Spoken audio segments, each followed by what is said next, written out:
March 2020. Rabi crops are at the end of the growing season. Everything was set for harvesting and the produce is ready to be sold in the market. But on March 24, 2020, all of a sudden, everything got paused. Indian government announced nationwide lockdown. All the markets were closed. No procurement centers. Nobody stepped out.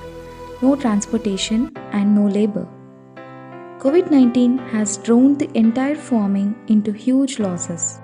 Many farmers destroyed their own crops. They started giving their lands for lease. They left the produce in the field and as feed for cattle.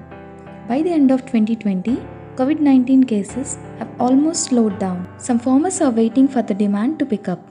But in 2020, farmers had to face yet another hard time, COVID-19, the second wave.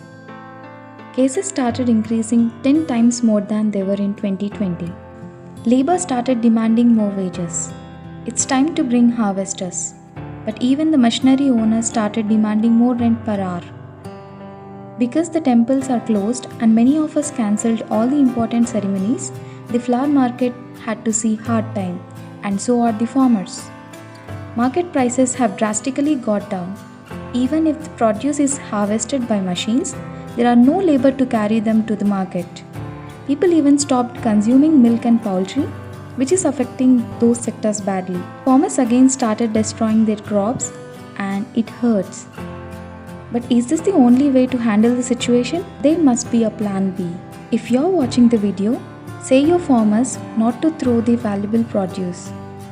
Instead, tell them to go for traditional preservation techniques at home. Dehydration and drying in case of mangoes and citrus, which also adds value. Preparation of squash in case of tomatoes and other suitable fruits. Dried cassava is the staple food in most parts of the world. Drying the seeds in case of pomegranate, pickled vegetables are of great demand in foreign countries. In case of food grains, store them in good conditions. Wear a mask all times. Don't step out unless it's important. Use sanitizers. Maintain social distancing. Stay safe. Stay home.